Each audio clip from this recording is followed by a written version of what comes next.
The voice caused me to awaken with a jolt. I remembered curling up, crying, moaning, saying, "Sorry," again and again. And not much past that. I wasn't even sure whether I'd passed out or fallen asleep. "Wow, you look like crap," said Blood, who was still broken everywhere. His jaw rattled with laughter. "Oh, dear me, you're right." Mary's voice sounded hoarse. Her throat was still mostly destroyed.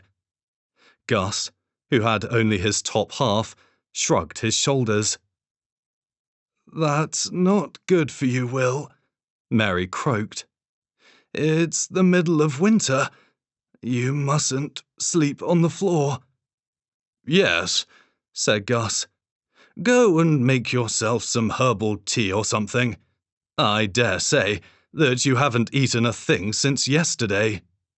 "Yeah, you can't go doing that. Eat your fill. Everything else can wait." Everyone was acting just like normal.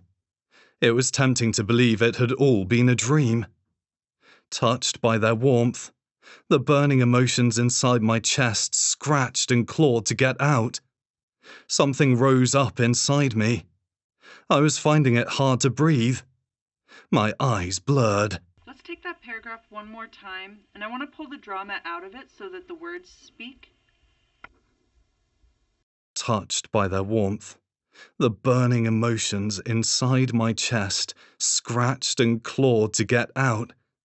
Something rose up inside me. I was finding it hard to breathe. My eyes blurred. "I'm sorry." I involuntarily shifted my gaze to the floor. I couldn't look up at them. "Will, no." Blood spoke firmly. "This is our fault, not yours, for doing something so stupid in the first place. It caught up with us. That's it. We've existed too long, in defiance of the eternal cycle. We have to pay the price."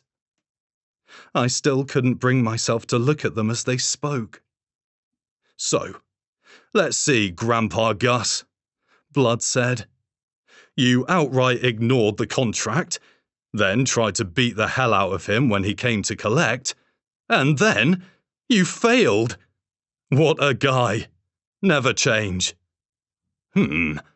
A contract you're forced into by someone preying on your weaknesses is nothing I call a contract. He deserved to be sent packing at the last second. That said, I didn't expect him to have split his echo in two. My intention was to blast him away so thoroughly that he wouldn't be able to show his face in this dimension for another decade." Mary's laugh was muffled.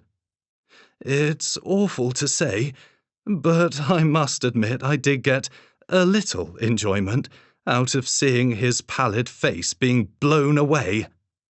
The other two burst out laughing at this remark, which was unusually brash for Mary.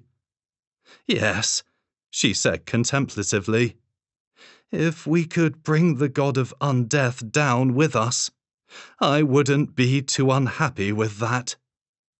"Yeah, what do you all say? Want to gang up on him and teach him a lesson?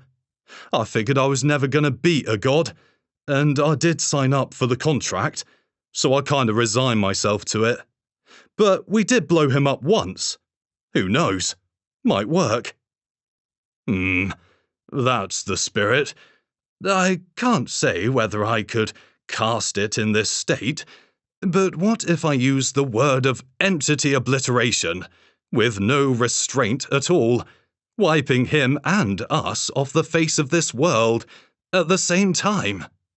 Hey, that sounds awesome. We just disintegrate and cease to exist, souls and all. That's exactly what we're looking for. Gus, I think that's a wonderful plan. The atmosphere about them was refreshingly positive. This had probably... The atmosphere about them was refreshingly positive. This had probably been how they talked to each other while they were alive, but it was obvious that it was just empty bravado. Excellent.